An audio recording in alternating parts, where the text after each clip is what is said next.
L'unité d'hospitalisation pédopsychiatrique ici à l'UDERF accueille 15 jeunes qui sont âgés entre 8 et 14 ans et qui peuvent venir pour diverses psychopathologies. En tout cas, c'est un moment dans leur vie où ils n'arrivent plus à fonctionner correctement. Ils peuvent par exemple venir pour des difficultés de l'ordre de l'anxiété sévère ou des états dépressifs. On accueille aussi des jeunes avec des troubles alimentaires. C'est une unité où les jeunes passent une durée moyenne d'environ 6 semaines. Notre objectif, c'est de mettre au point leurs difficultés en faisant des bilans, en observant, en les accompagnant. Notre deuxième but est aussi de les réorienter après correctement, une fois qu'ils vont un peu mieux et qu'ils puissent continuer leur chemin à l'extérieur. On accueille aussi des jeunes en crise où ils peuvent bénéficier d'un soin intensif sur une courte durée pour repartir après dans leur vie quotidienne. Alors une journée type dans notre unité d'hospitalisation est rythmée par la mise en place d'ateliers. À côté des ateliers, nous avons des temps communautaires où les jeunes passent du temps entre eux, apprennent à se connaître, apprennent à tisser des relations et viennent ponctuer ces moments communautaires des moments plus formels, tels que le groupe de parole.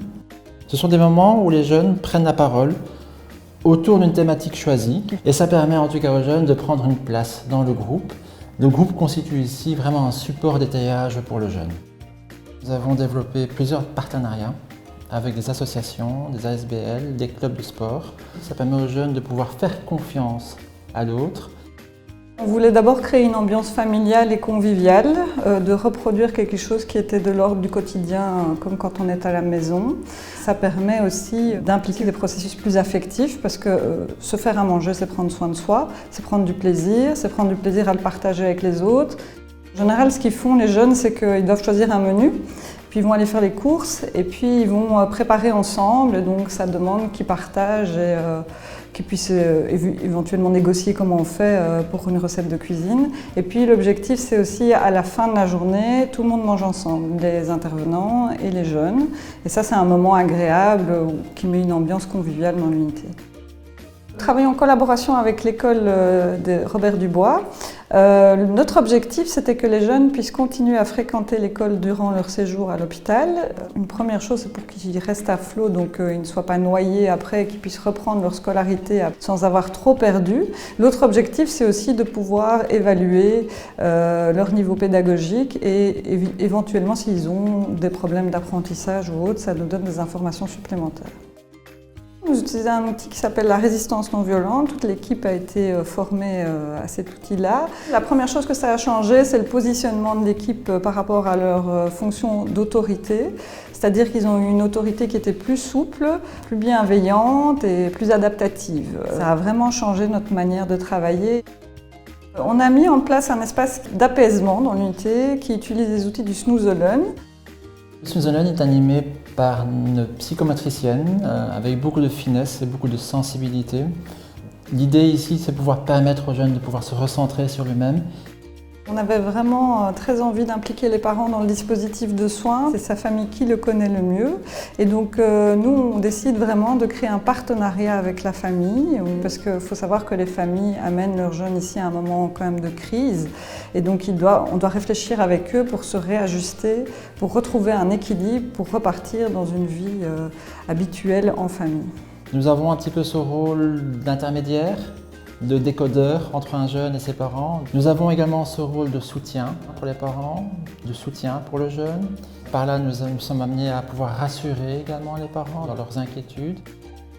Ce qu'on fait en rencontrant les familles aussi, c'est qu'on recherche vraiment les ressources, donc leurs compétences, leurs capacités. Et le but, c'est pas toujours de voir ce qui ne va pas, c'est aussi de trouver ce qui fonctionne bien et de le réutiliser pour qu'ils retrouvent un équilibre avec leur enfant ou leur ado, pour que les choses se passent mieux et pour qu'ils aident leur enfant à aller mieux aussi dans un moment difficile. On commence à développer pour le moment une clinique particulière pour les troubles alimentaires et donc on est en train de développer toute une prise en charge autour de jeunes de moins de 13 ans qui ont un trouble alimentaire, plus de type anorexie. L'équipe sera bientôt formée à une approche multifamiliale, ce qui va permettre d'impliquer les familles ensemble, comme ça elles vont pouvoir apprendre les unes des autres.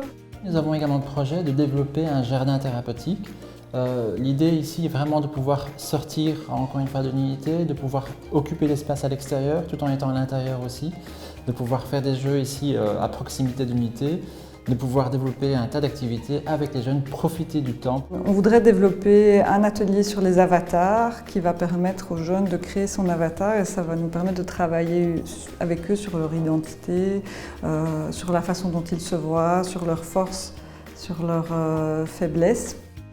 Par ailleurs, nous avons développé en tout cas un atelier cyberéducation à travers lequel nous pouvons sensibiliser les jeunes au danger des réseaux, du harcèlement au niveau des réseaux. Et du coup, ça nous permet, nous, de les outiller, de leur donner des outils pour pouvoir faire face à tous ces dangers-là et de pouvoir les protéger de ce qui peut constituer en soi une réelle souffrance chez le jeune. C'est très important pour nous l'approche pluridisciplinaire, c'est ça qui le différencie de l'approche ambulatoire parce qu'ils seront vus par différentes personnes au cours de leur hospitalisation et du coup ils pourront déposer différentes choses en fonction des espaces. Donc à travers l'hospitalisation, nous souhaitons en tout cas que le jeune puisse mobiliser des ressources, puisse pouvoir rebondir sur ce qu'il a traversé, sur ce qu'il a vécu comme difficulté, en lui donnant des outils et des ressources pour pouvoir faire face à ce qui l'attend par la suite et grandir.